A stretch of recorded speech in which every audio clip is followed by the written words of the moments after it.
नमस्कार दोस्तों, मैं हूं पुलकित मोहन सिंगला। स्वागत है आपका हमारे चैनल में। दोस्तों, आज हम इस विषय में बात करेंगे कि क्या शरीर पे स्वयं भगवान आकर उस शरीर को पोजेस कर सकते हैं या बोल सकते हैं कि मैं फलाना भगवान हूं और मैं आ गया हूं।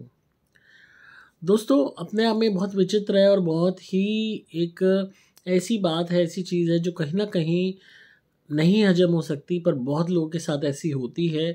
खासकर अगर हम प्रेत रोगियों की बात करें तो बहुत से प्रेत रोगी ऐसे होते हैं जिनके शरीर पे पोजेशन आता है, और जब कोई चीज़ आती है तो बोलती है कि मैं स्वयं भगवान हूँ।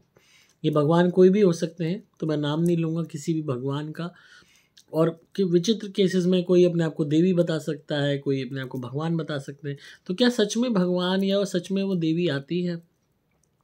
खासकर अगर हम प्रेत रोगी की बात करें, और खासकर उस केस में बात करें जहां प्रेत रोगी को प्रताड़ना हो रही है और आवेश आ रहा है, उसमें भी प्रेत रोगी अजीब उल्टी हरकतें कर रहा है, और प्रताड़ना होते वक्त अगर कोई भी उससे बुलवाने की कोशिश करे आवेश में, तो एनर्जी अपने आप को भगवान बताती है।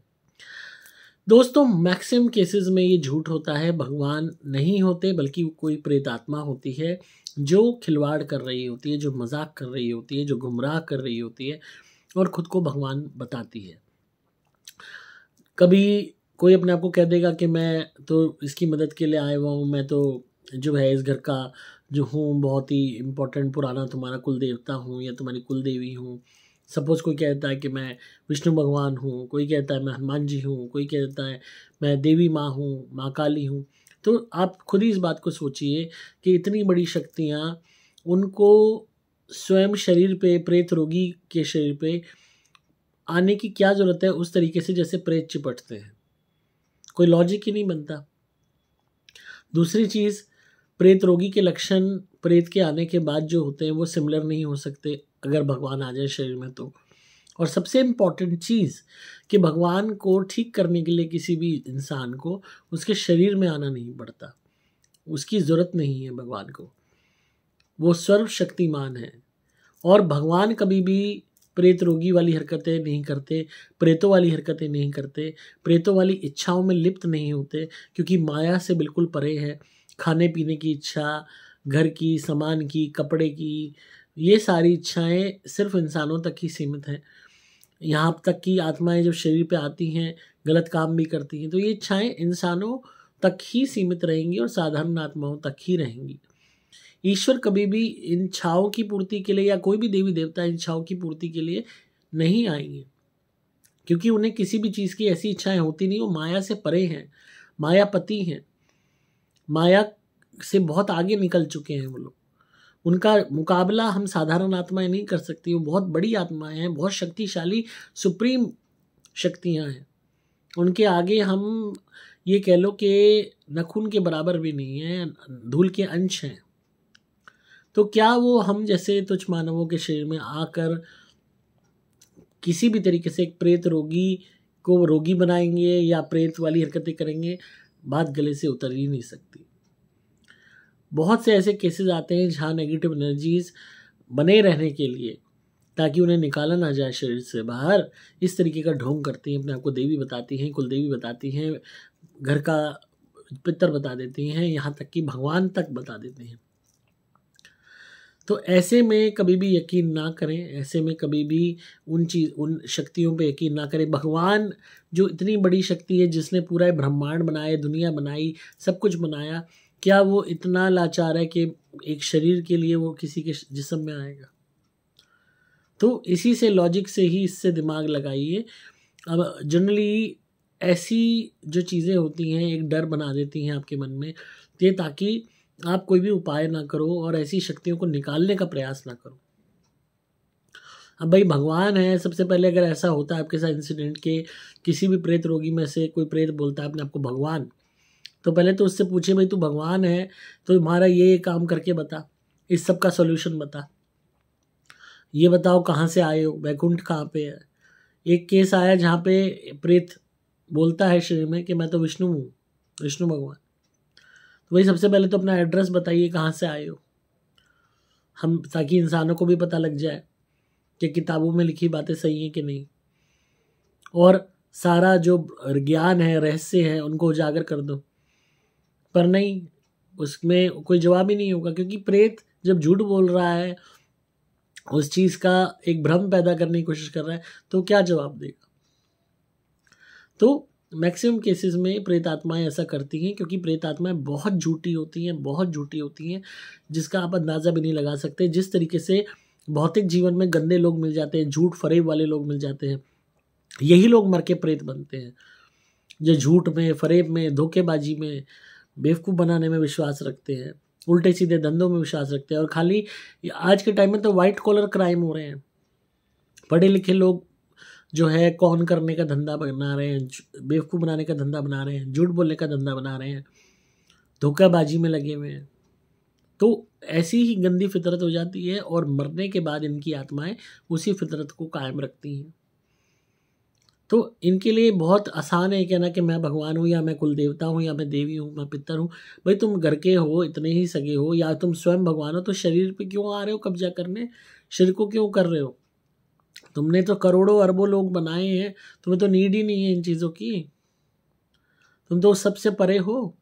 सबसे पहला लॉजिक यहीं से शुरू होता है। तो ऐसे में कभी भी यकीन ना करें, और अगर ट्रीटमेंट में प्रॉब्लम होती है उस एनर्जी को, तो भगवान कैसा भगवान है। अब जो मैं केस की बता रहा हूँ, ये इनके ऊपर जो है व्यक्ति के ऊपर, इनके ऊपर जो विष्णु जी अपने आप को बताने वाला प्रेत था, और जब धुनी करी तो वो बुरी तरह चिल्लावे। जब हमारी धुनी वहाँ गई और जलनी शुरू हुई, चीखे मारे, चिल्लावे, मुझे बाहर निकालो, मुझे तो शरीर छोड़ के जाना है, मेरे को तो हर हालत में निकलना है यहाँ से, मैं जल रहा हूँ। और एक तरफ क्या है, मैं विष्णु भगवान। अब भाई विष्णु भगवान कैसे, इतनी बड़ी एनर्जी हम धुनी से कैसे जल रहा है, जो सब कुछ बनाने वाला है। तो उल्टा वो लोग भी हैरान रह गए कि इन प्रेतों की हद देखो झूठ बोलने की, कि कहते हैं ना भाई, झूठ भी तो देख के बोल, क्या बोल रहा है, कि अपने आप को भगवान ही बता दिया। भाई कोई पड़ोसी बता देता, कोई पितर बता देता तो भी यकीन हो जाता, कोई घर का पुराना मरा गिरा है वो बता देता तो भी यकीन हो जाता। स्वयं भगवान ही बना दिया खुद को। तो उसी से पता लगता है कि जो गंदी आत्माएं होती हैं, जीते जी भी कितनी गंदी होती है, मरने के बाद भी इनकी फितरत कितनी गंदी रहती है कि भगवान को भी नहीं छोड़ती है। होते हैं ना लोग, भगवान का सहारा लेके धोखेबाजी करते हैं, भगवान का सहारा लेके लूटते हैं। तो वही वाली बात है कि आज के टाइम में कलयुग इतना गंदा है कि प्रेत योनि भी नहीं बख्शी गई उससे कि लोग जीते जी भी गंदगी में हैं, मरने के बाद भी गंदगी में हैं, गंदी सोच में हैं। तो ये आपको एक क्रूड रियलिटी बता दूं, भगवान कभी भी शरीर पे इस तरह प्रेतों की तरह नहीं आते।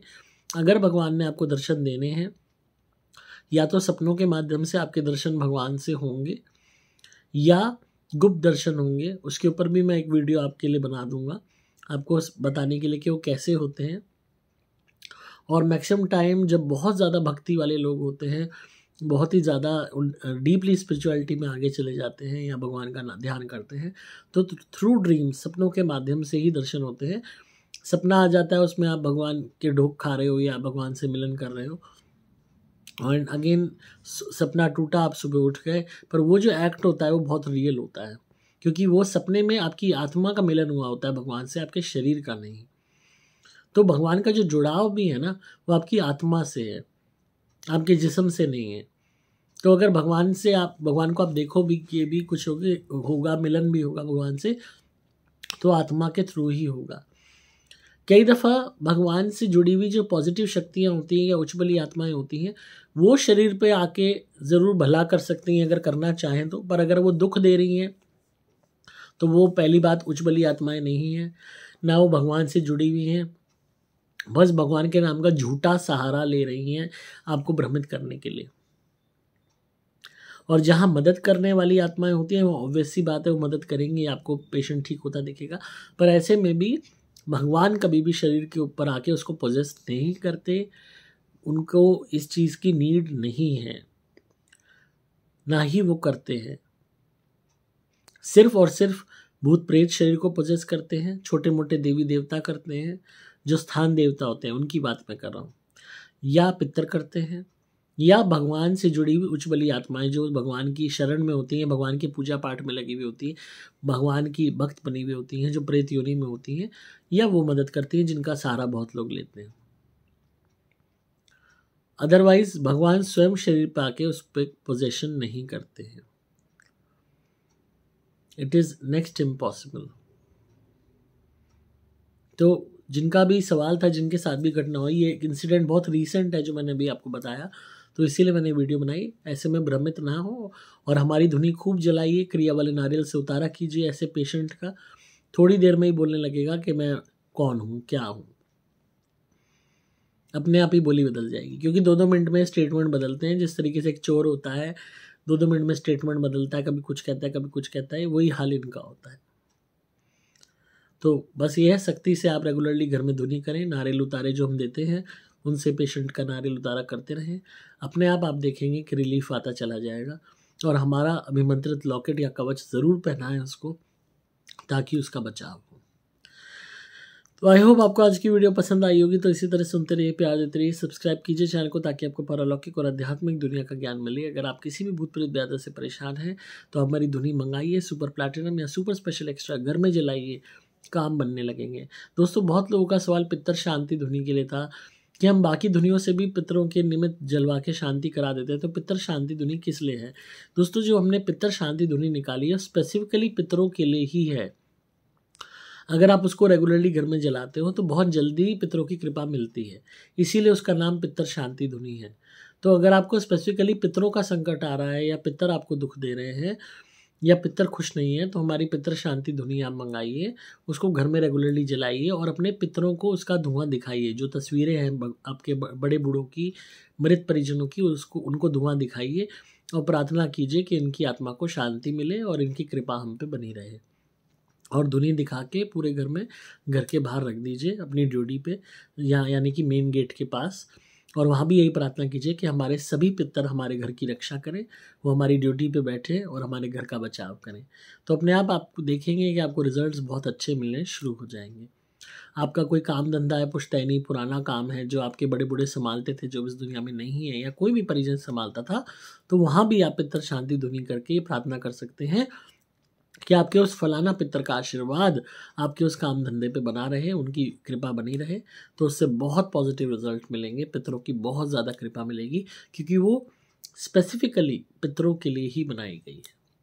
आप ऑर्डर कर सकते हैं। आपको सिंपली मोबाइल नंबर 8130331007 पे संपर्क करना होगा। नंबर दोबारा बोल रहा हूँ, 8130331007। डिस्क्रिप्शन में आपको डिटेल्स मिल जाएंगी। व्हाट्सएप इस पर कीजिए, आपको डिटेल्स आ जाएंगी। मैं हूँ आपका दोस्त पुलकित मोहन सिंगला।